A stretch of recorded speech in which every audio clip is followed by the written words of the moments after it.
कई सारे नतीजे आते हुए दिखे। लास्ट लेग ऑफ रिजल्ट्स कह सकते हैं, कई सारे रिजल्ट सीजन Q2 FY22 के वीकेंड के दौरान जो भी आते हुए दिखे। वहीं आज के लिए इंपॉर्टेंट ट्रिगर्स और खबरें कौन सी हैं बताने के लिए कुशल गुप्ता हमारे साथ जुड़े हैं। कुशल, गुड मॉर्निंग। शुरुआत नतीजों से करें।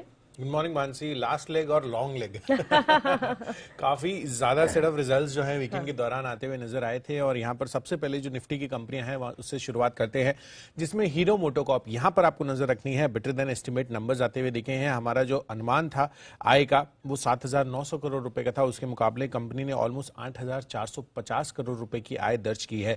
साथ ही कंपनी की मार्जिन 11.9% के अनुमान के मुकाबले 12.6% आए हैं। और साथ ही कंपनी का जो मुनाफा है वो लगभग 800 करोड़ का आंकड़ा कंपनी ने छुआ है। हमारा जो अनुमान था वो 685 करोड़ का था। और मार्च 2022 तक ये अपनी ईवी प्रोडक्ट जो है लॉन्च करते हुए नजर आएंगे। आंध्र प्रदेश के चित्तूर प्लांट में इसकी मैन्युफैक्चरिंग होगी, तो यहां पर नजर रखिए। साथ ही अशोक लेलैंड नंबर्स तो ठीक है, कंपैरेटिवली बेटर हुए हैं पिछले साल के मुकाबले, बट हमारा जो अनुमान था उससे थोड़े से कमजोर साइड पर ये नंबर्स आते हुए दिख रहे हैं अशोक लेलैंड के, जिसमें मार्जिन आप देखिए 3.7% के अनुमान के मुकाबले 3% की मार्जिन कंपनी दर्ज की है। और साथ ही कंपनी की जो आय है वो हमारा जो अनुमान था 4,650 करोड़ का, उसके मुकाबले 4,458 करोड़ की आय कंपनी ने दर्ज किया। और कंपनी का घाटा 83 करोड़ पर आता हुआ दिखा है। पिछले साल 147 करोड़ का ये आंकड़ा था, पर हमारा जो अनुमान था वो 55 करोड़ रुपए का था। साथ ही जो ईवी बिजनेस स्विच मोबिलिटी है उसको इनको ट्रांसफर करने के लिए बोर्ड से मंजूरी मिल गई है। और स्लम सेल के तहत 240 करोड़ में ये बिजनेस ट्रांसफर किया जाएगा, तो यहां पर भी आप नजर रखिए। Amar Raja Batteries as per estimate numbers हैं, बट मार्जिन हल्के से अनुमान से कमजोर साइड पर है। 13.1% की मार्जिन की एस्टिमेट थी, 11.9% की मार्जिन क्लॉक इन की है कंपनी ने। और साथ ही कंपनी का मुनाफा लगभग हमारा जो एस्टिमेट था 145 करोड़ का, उसके आसपास ही आता हुआ दिखा है, बट पिछले साल के मुकाबले लगभग 28% की गिरावट रही है। नालको नंबर्स काफी स्ट्रांग रहे हैं। इनफैक्ट यहाँ पर कंपनी की आय में 51% के उछाल के साथ 3,592 करोड़ पर यह आंकड़ा आया है। और साथ ही कंपनी की मार्जिन 12% थे, इस बार 31.3% के मार्जिन आए हैं। बट मोर इंपॉर्टेंटली 25% का हमारा अनुमान था। और कंपनी का मुनाफे में लगभग 600% के उछाल के साथ 748 करोड़ पर यह फिगर आया है। JK Cement weak set of numbers यहां पर दिख रहे हैं, क्योंकि कंपनी की मार्जिन 26.5% से घटकर अब लगभग 18% पर आई है। और कंपनी का मुनाफा भी 24% घटकर 170 करोड़ पर आंकड़ा आता हुआ दिखा है। Info Edge as per estimate set of numbers है, आय में करीब 10% का उछाल 352 करोड़ आया है। साथ ही कंपनी की मार्जिन 31.1% के मुकाबले 30.2% पर आई है। हमारा अनुमान 29.9% का था। और कंपनी का एडजस्टेड बेसिस पर अगर आप मुनाफा देखेंगे तो लगभग फ्लैट रहा है। हालांकि रिपोर्टेड बेसिस पर जो मुनाफा है 8,356 करोड़ रुपए का, उसमें यहां पर gain on sale of investment इन जोमैटो में रही है, जोमैटो में जो इनकी इन्वेस्टमेंट है। और साथ ही जो फेयर वैल्यू ऑफ इन्वेस्टमेंट्स है जोमैटो में, वहां पर भी ये पीएनएल में इसको फैक्टर इन करते हुए नजर आए हैं।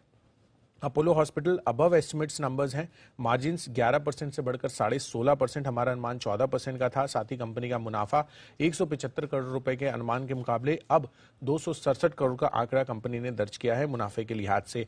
साथ ही अंत में ग्रैन्यूल्स इंडिया, यहां पर नंबर्स कमजोर सेट ऑफ इनफैक्ट आप फिगर्स कहेंगे, 30% से मार्जिन घटकर अब लगभग 17%, लेकिन यानी कि 50% लगभग कट जो है आपको मार्जिन पर आता हुआ दिखा है। साथ ही कंपनी का मुनाफा भी 51% गिरकर अब 81 करोड़ का फिगर कंपनी ने दर्ज किया है। तो ग्रैन्यूल्स इंडिया के कमजोर सेट ऑफ नंबर्स। ओके, तो ढेरों नतीजे आते हुए दिखे और ये सारे के सारे नतीजे अब आपके सामने। लेकिन साथ ही कुछ खबरें आज के लिए कौन सी हैं और ट्रिगर्स, कई सारी लिस्टिंग हो रही है आज, कई सारी लिस्टिंग हो रही है और यही सबसे इंपॉर्टेंट सेट ऑफ ट्रिगर्स है आज के दिन में।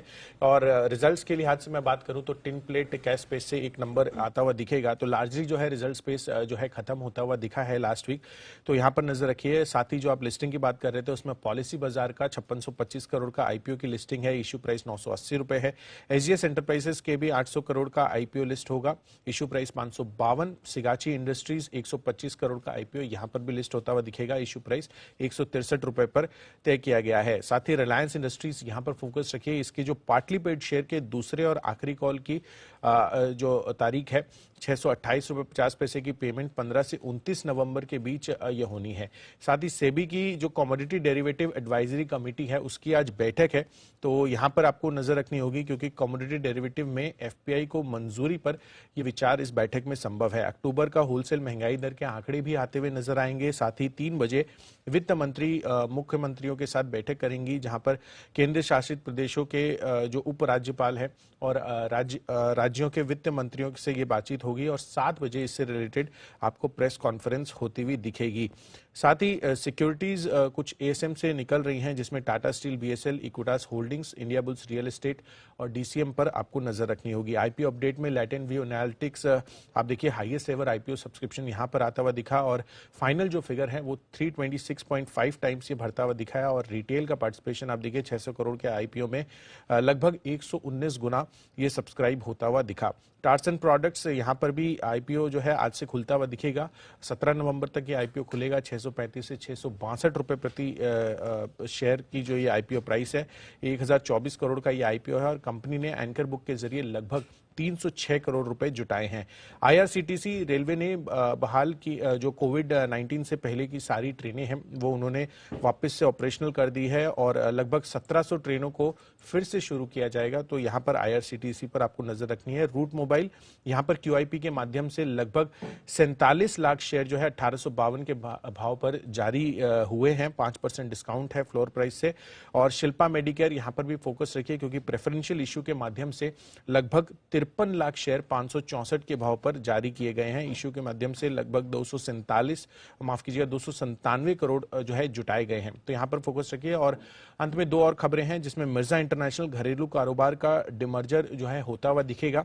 यहां पर मिरर शेयर होल्डिंग यानी कि 1:1 के रेशियो में ये डिमर्जर होगा और आरटीएच फैशंस लिमिटेड और मिर्जा इंटरनेशनल के विलय को मंजूरी भी मिलती हुई दिखी है। तो यहां पर भी फोकस रखिए। और अंत में Tata coffee, CCL products, entire coffee space focus में रह सकता है क्योंकि ग्लोबल कॉफी के दाम 7 साल की ऊंचाई पर है। तो यहां पर भी आपको बड़ा फोकस आज के सत्र में बनाना चाहिए। ओके कुशल, शुक्रिया। ये तमाम खबरें, ट्रिगर्स और साथ ही सारे के सारे नतीजे जो कि बाजार बंद होने के बाद आते दिखे हमारे